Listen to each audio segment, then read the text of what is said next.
Imagine an amazing world where online ads actually command attention and sell products. Well, that's exactly what Okanjo sets up for online publishers and their advertisers. We are a native commerce company that powers up your digital options. We help put the right products in the right places at the perfect moments with contextual product placements and instantly shoppable display ads. Okanjo's Product Match analyzes online content, then pairs relevant products to that content in native ad placements. This presents products that readers are interested in. Okanjo's shoppable ad technology powers in-ad transactions. The entire purchase happens within the ad unit. This flattens the sales funnel and drives deeper product discovery. Native Commerce gives online publishers a high-performing and exciting ad unit that drives new revenue and helps advertisers better engage with customers. There's never been a better time to upgrade your digital game. Okanjo, transforming content into commerce.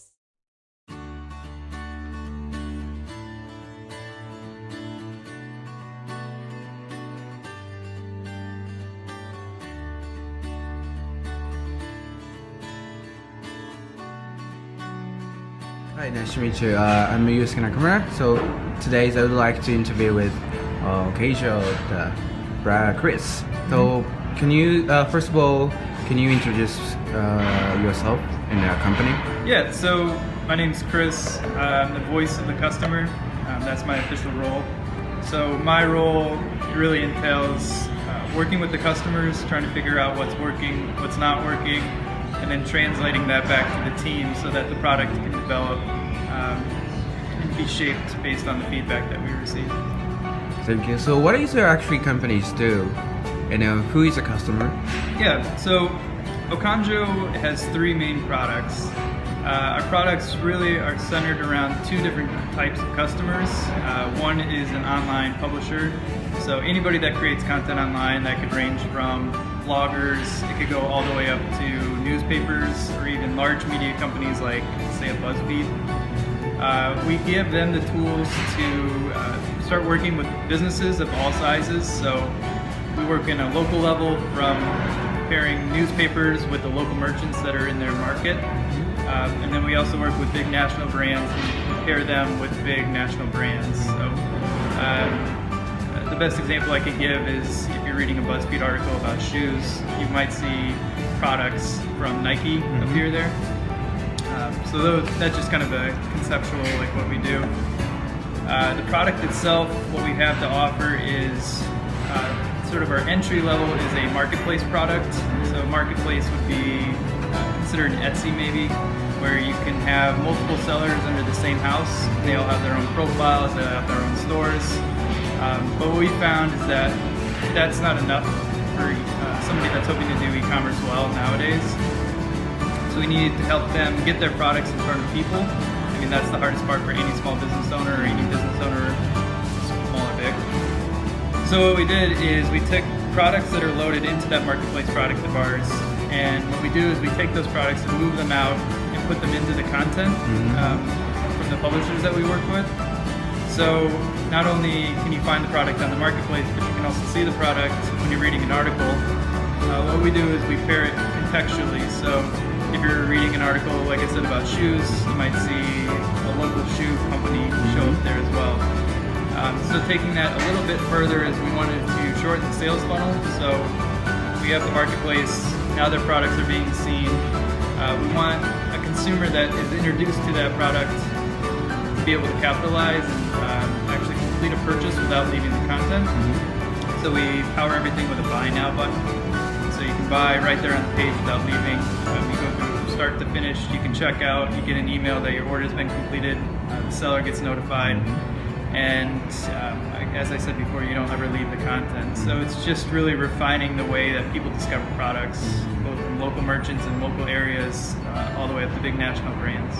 So during the first year or the question is I'd like to ask you about the companies and during creating the content or blogs, a lot of different content. So when did you feel that there is a problem in that content? Well, it actually started with the original focus of the company. So Okanjo, when it first started, we were a destination marketplace. So we we were working with small business owners to upload their products into Okanjo's marketplace, and we would try to help them, get sales. Mm-hmm. And we realized that there was a lot of burden, and it's very hard to drive traffic. Mm-hmm. And so there was a lot of money that we spent in order to try to drive people to those products.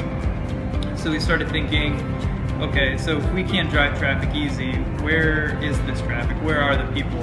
And we realized that in every single market, the local newspaper or the local news source, it's one of the top 3 in every market. So if somebody's in, say, Milwaukee, the amount of traffic that, say, a Good Journal Sentinel, the local newspaper, they get, crazy amounts of traffic. So we teamed up with them to kind of capitalize on their traffic, and then give them an opportunity to work with a small business and kind of grow their digital presence as well.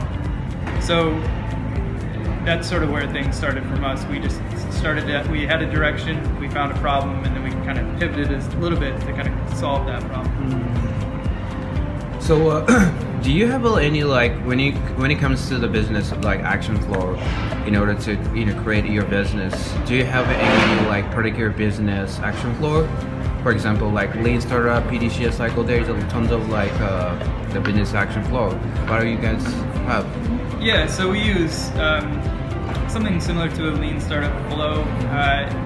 It's not your traditional flow. We've sort of evolved it into what works for us and what works best for us, but it's the same principles. So it starts with